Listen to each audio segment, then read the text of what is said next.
Hello friends, myself Dr. Sheetal and today's topic is burn. So what is burn? It is a type of coagulative necrosis which is caused by heat transferred from source to a body. But it does not occur at a temperature lower than 44 degrees Celsius. So it is a type of coagulative necrosis and as we know हमने pathology में पढ़ा है कि necrosis is of 5 types: coagulative necrosis, caseous necrosis, liqueficative necrosis, fat necrosis and fibrinoid necrosis. So burn is a type of coagulative necrosis. Necrosis means आपका उतने हिस्से का आपका टिश्यू खराब हो गया.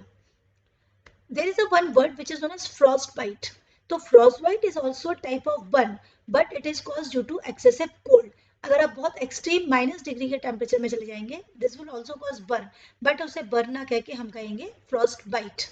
While scald is the burn which is caused due to steam.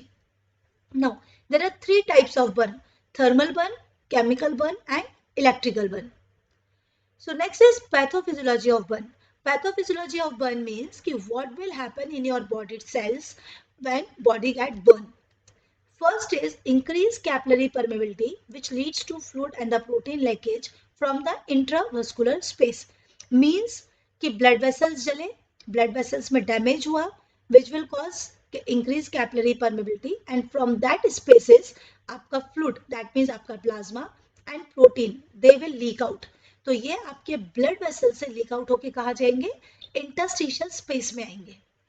And because of that, decreased plasma oncotic pressure due to hypoproteinemia, and which results from loss of protein from intravascular space.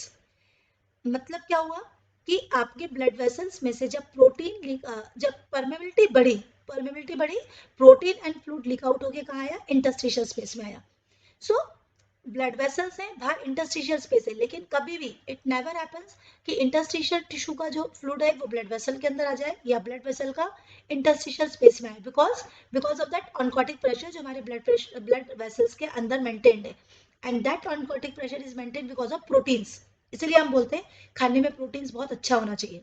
But अगर आपकी blood injury हुई है, injury होने से capillary permeability बढ़ी है, उस gaps के बीच में से प्रोटीन लीक आउट होकर आपका इंटरस्टिशियल स्पेस में आया है, एंड उसके कारण आपके ब्लड वेसल्स का ऑनकोटिक प्रेशर कम हो गया. सो व्हाट विल हैपेंस, यहाँ पर ऑस्मोसिस स्टार्ट होगा, एंड ऑस्मोसिस सेज कि आपका the transfer of fluid from the lower to a higher area. तो आपका ब्लड वेसल से अब जितना भी प्लाज्मा होगा वो बिकॉज ऑफ ऑस्मोसिस और लीक आउट होके बाहर इंटरस्टिशियल स्पेस में आने लगेगा, विच विल कॉज स्वेलिंग. इसीलिए तुरंत में ही जहां इंजरी होती है वहां तुरंत में इंस्टेंट स्वेलिंग हो जाती है. Third is increased capillary hydrostatic pressure due to vasoconstriction or the partial blockage of vessel. अब जब permeability बढ़ी, fluid loss हुआ, तो suddenly body का compensation start होगा and that will cause vasoconstriction. तो बॉडी तुरंत में ब्लड वेसल्स का vasoconstriction कराएगी इस लीकेज को रोकने के लिए, but because of that vasoconstriction आपका कैपिलरी का हाइड्रोस्टैटिक प्रेशर क्या होगा? बढ़ जाएगा. Next is reduced clearance of fluid and protein from the interstitial space by the lymphatic form ducts due to platelet blockage with platelet aggregation and fibrin clots.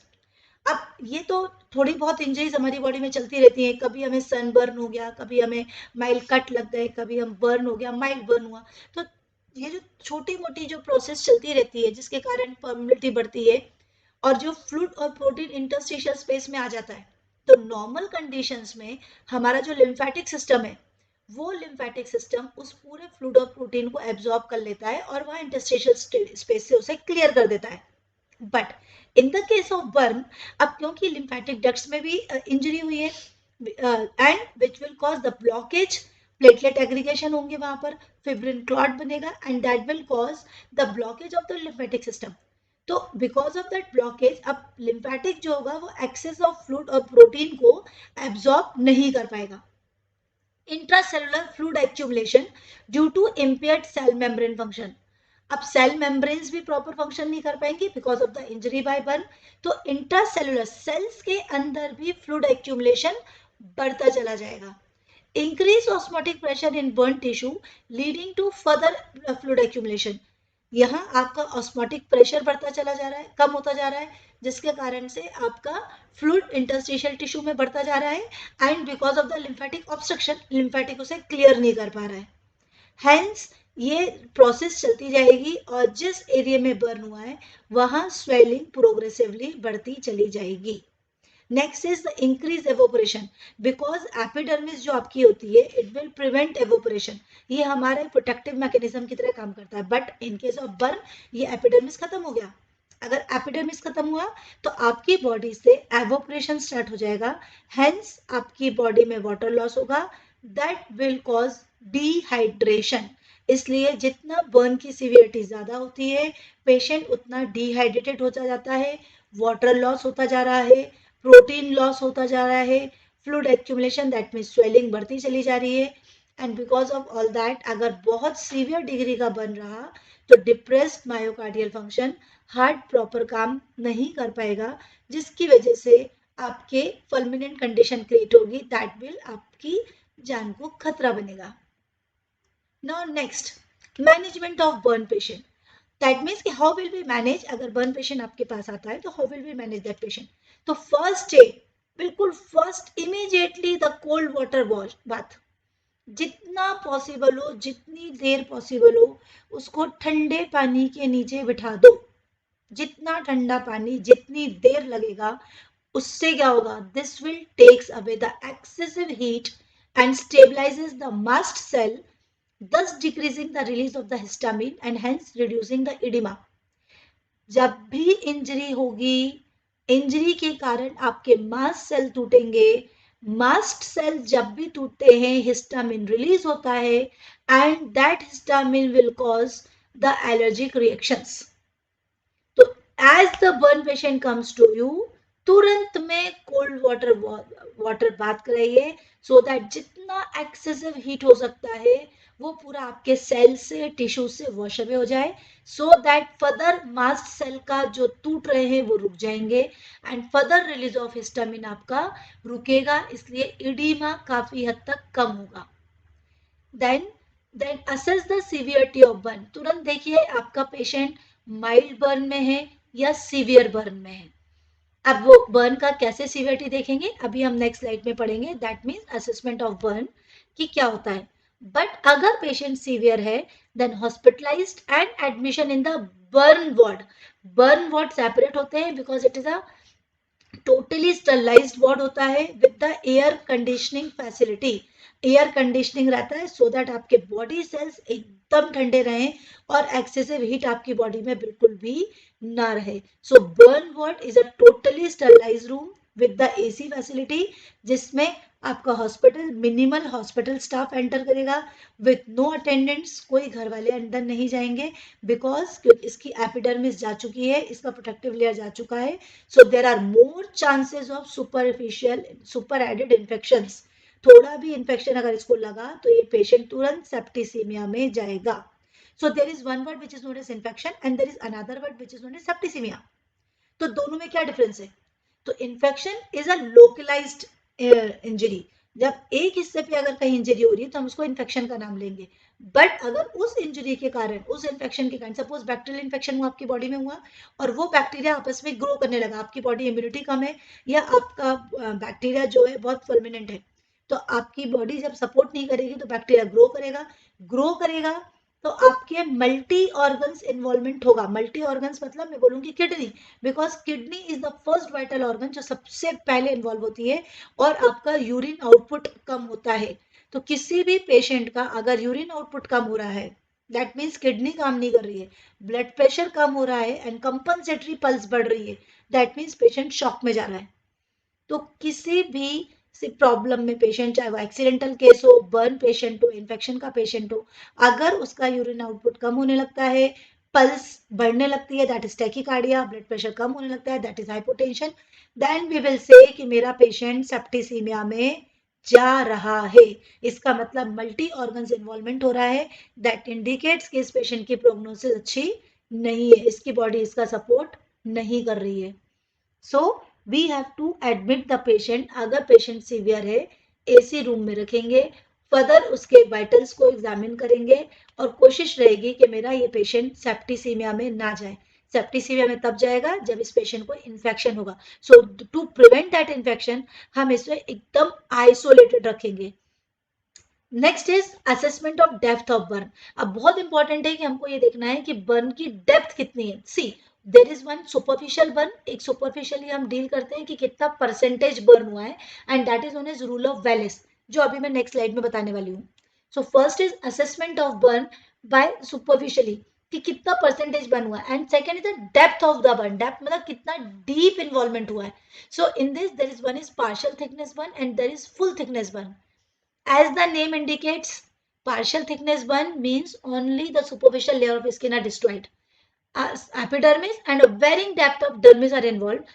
But in this, because the nerve ending are involved, it will cause severe degree of pain.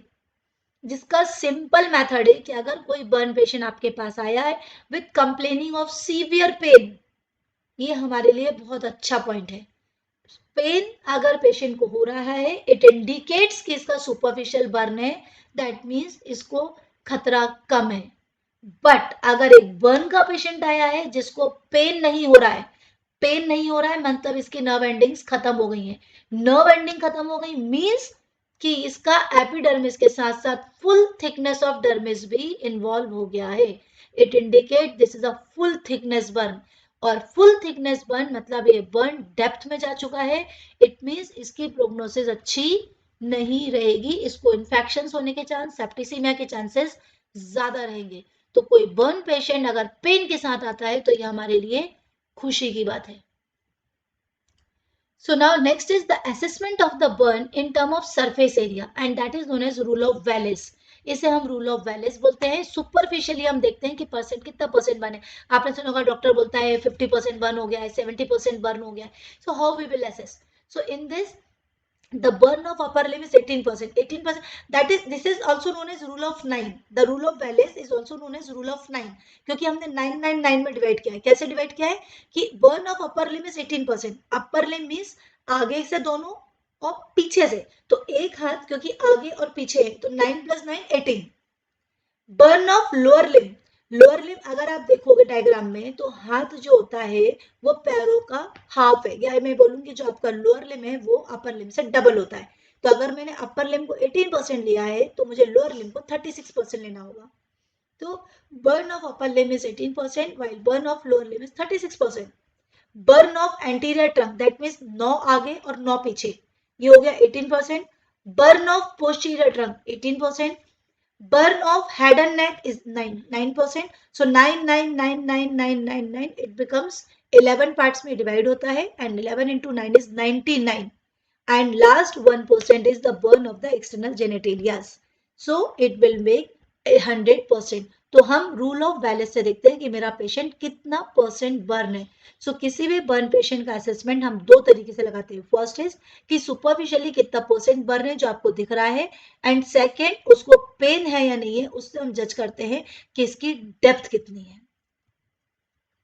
Next we have to maintain the vitals. आपको सबसे पहले patient के vitals देखने हैं। Vitals means होता है temperature, pulse, respiration and the blood pressure.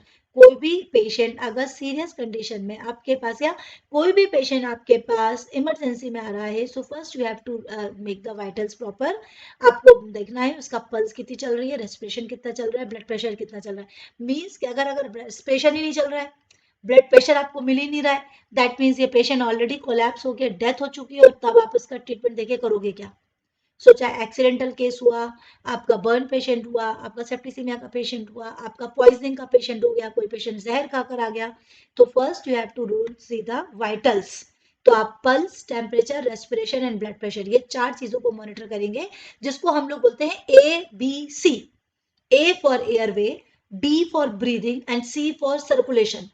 First is airway. कोई भी पेशेंट इस तरह से है, आप उसका एयरवे मेंटेन कीजिए। If patient is conscious that indicates उसका एयरवे नॉर्मल रहेगा, but if patient is semi conscious और अनकॉन्शियस, आप कोशिश करें कि मुंह में तुरंत टंग को डिप्रेस करके माउथ गैस डाल दें, सो दैट उसका एयरवे मेंटेन रहेगा। इन केस अगर सीक्रेशन से इकट्ठे हो रहे हैं मुंह में, तो through that air mouth gas आप सक्शन मशीन डाल के सक्शन करके एयरवे को क्लीन कर सकते हैं। Second is B for breathing. Breathing means कि अगर पेशेंट का रेस्पिरेशन प्रॉपर चल रहा है, इट इंडिकेट्स कि उसके लंग्स प्रॉपर काम कर रहे हैं। And C for circulation. Circulation में आप पल्स और ब्लड प्रेशर तुरंत चेक कीजिए, और अगर ये दोनों चीजें नॉर्मल है, इट इंडिकेट्स उसका सर्कुलेशन मतलब उसका हार्ट प्रॉपर काम कर रहा है. So first we have to maintain ABC of that patient. Second, urinary catheterisation. Urinary catheterisation because मैंने आपको बोला है इस पेशेंट को डिहाइड्रेशन होगा because of the excessive evaporation. तो आपको इसको कितनी ड्रिप्स लगानी है, कितना इसका फ्लूइड मैनेज करना है, that will depend on the output. क्योंकि अगर सपोज बर्न का इफेक्ट किडनीज पर आ गया और किडनी ने काम नहीं किया, अगर यूरिन आउटपुट कम हो गया और आप ऊपर से कंटिन्यूस ड्रिप्स लगाते गए, तो पेशेंट को फ्लूइड ओवरलोड हो जाएगा, उसके लंग्स और हार्ट पे इफेक्ट आएगा. So to prevent that fluid overload, वो फ्लूइड ओवरलोड ना हो, तो we have to see the output. अब पेशेंट को कितना यूरिन हो रहा है आपको कैसे पता चलेगा? तो हम लोग यूरिनरी कैथेटर डालते हैं, उसको यूरोबैग से कनेक्ट करते हैं एंड 24 आवर्स में उसका यूरिन आउटपुट चेक करते हैं कि कितना यूरिन पेशेंट ने पास किया है, और अकॉर्डिंगली उसको इनपुट देते हैं. मतलब उसको आइदर अगर पेशेंट मुंह से खा पा रहा है तो हम उसको मुंह से देते हैं और अदरवाइज हम उसको ड्रिप्स लगाते हैं. बहुत छोटा बच्चा है, अगर मुंह से नहीं ले रहा है तो हम उसको ड्रिप्स लगाएंगे. बट हमने यहाँ बोला है कि बर्न पेशेंट को प्रोटीन लॉस होता है, और अगर आप ड्रिप्स देंगे तो आपको पता है डीएनएस, एनएस, रिंगल लैक्टेट, ये सब क्या है? ये सिर्फ शुगर है, आपका इलेक्ट्रोलाइट्स है, सोडियम, पोटेशियम, मैग्नीशियम, मैंगनीज. सो इसके अंदर लेकिन कहीं भी प्रोटीन नहीं है. और जब तक आप पेशेंट का प्रोटीन पूरा नहीं करोगे, because protein is the body building process. हमने बचपन से पढ़ रखा है कि कार्बोहाइड्रेट्स का काम क्या होता है? Instant source of energy. Fat का काम क्या होता है? Instant source of energy. But proteins क्या करते हैं? बॉडी बिल्डिंग कराते हैं. जो हीलिंग होती है, healing is only done by proteins. तो अगर आपकी बॉडी में प्रोटीन सफिशिएंट रहेगा तो बॉडी की हीलिंग ऑटोमेटिकली प्रॉपर होगी, जल्दी होगी. बट अगर प्रोटीन्स कम रहे तो हीलिंग प्रॉपर नहीं हो पाएगी and it takes a long time. और जितना ज्यादा टाइम लगेगा उतना ही आपके इन्फेक्शन होने के चांसेस बढ़ जाएंगे. इसलिए प्रोटीन्स को मेंटेन रखना बहुत इंपॉर्टेंट है. So if patient is able to take orally, अगर मुंह से खा पा रहा है then it's okay. Otherwise, don't waste your time. Patient को राइल्स ट्यूब डालो and through the Ryle's tube patient को आप प्रोटीन्स प्रॉपर देना स्टार्ट करो. एंड सेकेंडली राइल्स ट्यूब इसलिए भी डालते हैं because of that burn patient can develop acute peptic ulcers which is also called as Curling ulcer. तो मोस्ट ऑफ द टाइम वो कर्लिंग अल्सर्स के कारण पेशेंट को पेन होता है because of that feeding. So इसलिए भी हम लोग पेशेंट को राइल्स ट्यूब फीडिंग स्टार्ट करते हैं सो दैट प्रॉपर तरीके से हम उसको प्रोटीन्स दे पाए. Next, broad spectrum antibiotic. यहाँ हमको हायर एंटीबायोटिक स्टार्ट करने पड़ते हैं because to cover the gram positive, gram negative, aerobic as well as the anaerobic organisms. क्योंकि यहाँ पर हमारा एपिडर्मिस लॉस हो चुका है, सुपर एडेड इन्फेक्शन के चांसेस बहुत ज्यादा रहेंगे. इसलिए स्टार्टिंग से ही हमें इसे ब्रॉड स्पेक्ट्रम एंटीबायोटिक पर रखना पड़ेगा. Clean the wound with the antiseptic solutions. अब जो हिस्सा बर्न है उसके लिए हमारे पास we have two methods. One is the open method and second is the close method. आपको पता है ओपन मेथड मींस कि वुंड को ओपन कर दो. बट अगर आप पूरे वुंड को ओपन रख रहे हैं so be sure that proper fumigation of your ward. आपका जिस रूम में पेशेंट है वो proper fumigate and proper sterilise होना चाहिए. अदरवाइज वहां के बैक्टीरिया, वायरस, फंगस उसी पेशेंट के ऊपर इन्फेक्शन क्रिएट करा देंगे क्योंकि आपका वुंड आपने ओपन रखा हुआ है.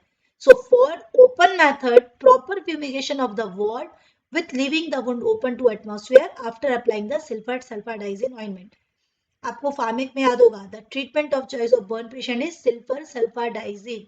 ये ऑइंटमेंट होता है जो कि बर्न के पेशेंट्स में लगाते हैं. तो just clean the wound with antiseptic solution, पूरी जहां जहां बर्न है and followed by silver sulfadiazine ointment लगा दो और उस पूरे वार्ड को फ्यूमिगेट रख के आप उसको वुंड को ओपन छोड़ दो.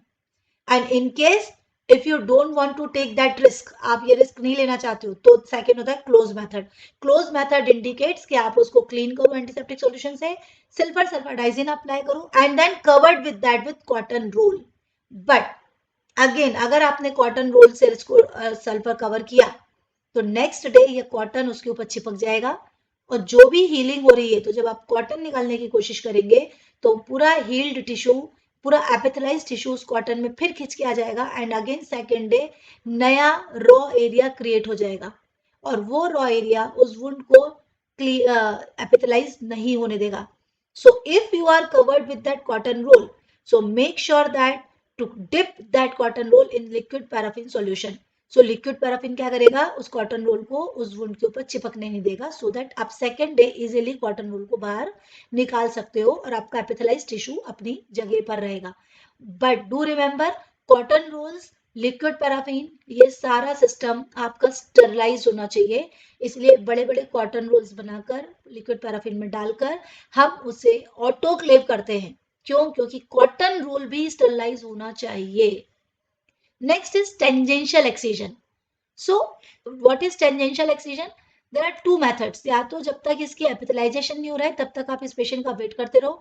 May be it takes 15 days, 20 days, 25 days, depending on your body immunity, your protein intake, your आपका इन्फेक्शन के रेट्स. और otherwise we have second option of grafting. So after 48 to 72 hours. इसके पहले grafting possible नहीं है, because जैसे ही injury होती है इंस्टेंटली आपकी बॉडी में इडिमा होना क्रिएट चालू हो जाता है. So we have to wait for 2 subsidence of that edema, जो कि 48 से 72 आवर्स में कम हो जाएगा. तो जैसे ही 72 आवर्स निकलते हैं, 2 से 3 दिन निकलता है, इडिमा सबसाइड हो जाता है. अगर उस समय तक कोई सेकेंडरी इन्फेक्शन आपको नहीं हुआ है, देन हम उसको स्किन ग्राफ्टिंग कर देते हैं. स्किन ग्राफ्टिंग नॉर्मल टिश्यू से लेते हैं, जो कि नॉर्मली थाइस से ले लिया जाता है, थाइस से या फिर स्किन फ्रॉम द बैक, क्योंकि वहां पर आपका सबक्यूटेनियस टिश्यू ज्यादा होता है and is easily to take the graft from that area. एंड उसके साथ हम एक यूज करते हैं एक word tangential excision. So what is the tangential excision? Tangential excision ये होता है कि one wound is excised tangentially till fresh bleeding occurs. जब हम इसको ग्राफ्टिंग लगाते हैं तो उसमें छोटे छोटे से कट लगाते हैं. सो कट लगाने से क्या होगा, वहां से अगर टिश्यू फ्रेश होगा, अगर उसमें सुपरएडेड इन्फेक्शन नहीं है, अगर उसमें पस नहीं बना है, अगर उसमें इन्फेक्शन नहीं हुआ है, तो कट लगाने से फ्रेश ब्लीडिंग स्टार्ट होने लगेगी. एंड फ्रेश ब्लीडिंग हमेशा हीलिंग में हेल्प करती है. सो इस कट्स को लगाने को हम बोलते हैं टेंजेंशियल एक्सीजन. सो आपने टेंजेंशियल एक्सीजन, आपने स्किन ग्राफ्टिंग लगाई, टेंजेंशियल एक्सीजन किया, फॉलोड बाय आपने स्किन ग्राफ्टिंग लगाया. तो उससे क्या एडवांटेजेस होंगे? It prevent the secondary infections and that too septicaemia. Patient septicaemia में जाने से बचेगा. Decrease the hospital stay. आपने 3 दिन के बाद ग्राफ्टिंग किया, 2-3 दिन उसको और देखा, and if he is settled, vitals stable है, कोई सेकेंडरी इन्फेक्शन नहीं है, 6-7 डेज के बाद आप उसे डिस्चार्ज कर सकते हो. So it will decreases the hospital stay and hence it decreases the cost of treatment. आपका खर्चा बच जाएगा. It decreases the incidence of contractures and the hypertrophic scar, because healing is always by fibrosis. याद रखना, superficial अगर burn है तो कोई दिक्कत नहीं, बट अगर वो डीप बर्न है, कोई भी वुंड अगर डीप है तो it will heal by fibrosis. उतने हिस्से में फाइब्रोसिस हो जाएगा, और fibrosis is an inelastic tissue. उसकी स्ट्रेचेबिलिटी खत्म हो जाएगी. इसलिए कई बार आपने देखा होगा कोई बर्न पेशेंट आपके सामने बाद में आता है तो उसके जो कॉन्ट्रैक्चर्स होते हैं वो आपको देख के बताते हैं कि क्या आप कभी जल गए थे, क्योंकि वो कॉन्ट्रैक्चर्स बने इसलिए कि उसको डीप बर्न हुआ था. एंड हीलिंग बाय फाइब्रोसिस होते उतना ऐसा फाइब्रोस्ड हो गया. सो अब पेशेंट को फाइब्रोसिस ना हो, कॉन्ट्रैक्चर्स ना बने, हाइपरट्रोफिक स्कार ना बने, तो इन सबको खत्म करने के लिए we have the option of grafting. हमने ग्राफ्टिंग लगा दी तो कॉन्ट्रैक्चर्स नहीं बनेंगे. Next is the causes of death in burn patient. कि पेशेंट की डेथ क्यों होती है? Because of the uncontrolled hypovolaemic shock. Because capillary permeability बढ़ी थी, प्लाज्मा पूरा निकल के बाहर आया, इंटरस्टिशियल टिश्यू में स्वेलिंग बढ़ी, इंटरस्टिशियल टिश्यू में जब प्लाज्मा निकला तो आपका वॉल्यूम कम हुआ. नेक्स्ट इज कि आपकी एपिडर्मिस लॉस हुई है तो आपका एवोपरेशन का रेट बढ़ जाएगा. तो इस पेशेंट को अगर आपने हाइड्रेशन मेंटेन नहीं किया तो ये हाइपोवॉल्यूमिक शॉक में जाएगा. नेक्स्ट इज अगर ये रेस्पिरेटरी बर्न हुआ है, दैट मीन्स कि अगर पेशेंट हेड एंड नेक के एरिया से अगर जला है तो choking and suffocation is the second reason for death. And third is septicemic shock. That means कोई भी बर्न पेशेंट कभी भी सेप्टिसीमिया में जा सकता है. जैसे फॉर एग्जांपल कोई भी पेशेंट एडमिट हुआ मेजर हार्ट अटैक का, माइनर हार्ट अटैक का, एक्सीडेंट का, इंजरी का, चोट लगने का, किसी को तलवार लग गई, चाकू लग गया, हमारा एक क्वेश्चन होता है, मैडम ठीक तो हो जाएगा ना? हम बोलते हैं प्लीज वेट फॉर 2 days. 24 से 48 आवर्स तक हमको वेट करना होगा. अगर उस बीच में कोई दिक्कत नहीं हुई, दैट इंडिकेट्स हमारा पेशेंट स्टेबल है. तो किसी भी सर्जरी के बाद, किसी भी एक्सीडेंट के बाद अगर पेशेंट ने 48 टू 72 आवर्स अच्छे से निकाल लिए, इसका मतलब है उसकी बॉडी में कोई भी ऑर्गन्स पे इफेक्ट नहीं हुआ है, तो दैट मीन्स उसकी प्रोग्नोसिस अच्छी है। बट बर्न के पेशेंट में उल्टा हो जाता है। बर्न का पेशेंट कभी भी इंफेक्शन में जा सकता है और वो इंफेक्शन कभी भी सेप्टिसीमिया में जा सकता है, और इसलिए 15 दिन, 20 दिन, 25 दिन के बाद भी ये बर्न पेशेंट सेप्टिसीमिया में जाके, सेप्टिसेमिक शॉक में जाके इसकी डेथ हो सकती है। तो जब तक इसका पूरा फुल एपिथेलाइजेशन नहीं हो जाएगा, जब तक इसकी फुल स्किन नहीं आ जाएगी, तब तक इन्फेक्शन के चांसेस हमेशा बने रहेंगे। इसलिए ये पेशेंट सेप्टिसेमिक शॉक में जाएगा, उतना ही आपका लंबा ट्रीटमेंट चलेगा, उतनी लंबी एंटीबायोटिक्स चलेंगी, उतना लंबा ड्रेसिंग चलेगा, और उसके बाद भी हम कुछ कह नहीं पाएंगे। सो द नया जो मेथड चला है कि 48 टू 72 आवर्स के बाद कोशिश करो कि पेशेंट की स्किन ग्राफ्टिंग कर दो। अब सपोज कि आपका बर्न अगर 99% बर्न है, तो जब आपकी बॉडी में कहीं टिश्यू बचा ही नहीं है, तो आप स्किन ग्राफ्टिंग लोगे कहाँ से? सो इन दैट केस हमारे पास स्किन डोनर्स होते हैं, मतलब जो डेड बॉडीज होती हैं उनमें से हम स्किन डोनेट करा के, जैसे ब्लड बैंक होता है, ब्लड रखता है, ऐसी हम स्किन बैंक्स होती हैं जहाँ पर स्किन रखी हुई रहती है। सो इस पेशेंट्स को हम वहां से स्किन निकाल के यहाँ पर ग्राफ्ट एंड फ्लैप लगा देते हैं। सो सेकेंड थर्ड डे में आपने सर्जरी करके अगर ये स्किन ग्राफ्टिंग कर दिया, सो आपका hospital stay, cost of treatment, the risk of septicaemia, ये सब कुछ रिड्यूस हो जाएगा। So what is skin grafting? It is the commonest method of achieving the wound cover. There are two types of skin grafting. One is the split skin grafting, which is known as partial skin graft, and second is the full skin graft. So partial skin graft means, as the name suggests, it consists of part of the epidermis, a whole of the epidermis and a small part of epidermis. So now, as the name suggests, partial thickness graft, whole of the epidermis with small amount of dermis. अब आप बोलोगे कि इसको लेंगे कैसे हम? भाई thighs से आपने लिया, लेकिन आपको एपिडर्मिस पूरी लेनी है, डर्मिस थोड़ी सी लेनी है। सो इसके लिए एक इंस्ट्रूमेंट आता है which is known as Humby's knife, जो मैंने डायग्राम में थर्ड नंबर पे आपको दिख रहा है, which is known as Humby's knife. So this skin grafting आप हम्बीज नाइफ से जब लोगे तो उसमें आपका पार्शियल थिकनेस ग्राफ्ट ही निकलेगा, तो उसको अफेक्टेड एरिया पे अप्लाई कर दो। And as the first slide में देख रहे हैं कि जब आपने स्किन निकाल लिया तो वहां भी एक रॉ एरिया क्रिएट होगा, तो उसके ऊपर भी लिक्विड पैराफिन की जो हम एक गॉस पीस लगा के, उसको एंटीबायोटिक सॉल्यूशन लगा के उसको 15 डेज के लिए कवर कर देंगे, बिकॉज ये भी सुपरफिशियल वुंड है। 15 डेज में एपिथेलाइजेशन हो जाएगा, तो उस डोनर एरिया की भी जो हम ड्रेसिंग चेंज करेंगे वो आफ्टर 10 टू 15 डेज चेंज करेंगे। Second is the full thickness graft. Full thickness means whole of the epidermis and dermis. तो अब आपको जब पूरी एपिडर्मिस और पूरी डर्मिस लेनी है, so it is harvested during using the ordinary scalpel. जो ब्लेड हम यूज करते हैं उसको हम बोलते हैं स्कैल्पेल, जो हमारी सेकेंड नंबर की स्लाइड में दिख रहा है। So whole full thickness graft is taken with the help of scalpel. It needs the excellent vascularity of the recipient wound for graft survival. आप क्योंकि आपने पूरी स्किन निकाली है एपिडर्मिस और डर्मिस, तो बी श्योर कि पूरा ब्लड वेसल्स के साथ ये स्किन बाहर आनी चाहिए, क्योंकि अगर ब्लड सप्लाई रुक जाएगी तो ये स्किन बाद में भी नेक्रोज हो जाएगा। सो ड्यूरिंग इट्स रिमूवल, और जब हम इसको अप्लाई करते हैं तो make sure it's excellent vascularity and donor area, क्योंकि अब यहाँ पर ये आपने डोनर एरिया में डीप वुंड क्रिएट कर दिया है। So donor area needs the primary stitching और again the split skin graft for that area of healing. तो यहाँ पर आपको या तो स्टिच लगा के इसे क्लोज करना होगा, और आइदर यहाँ भी आपको स्प्लिट स्किन ग्राफ्ट लगा के इसे क्लोज करना होगा, क्योंकि यहाँ भी आपने एक डीप वुंड क्रिएट किया है।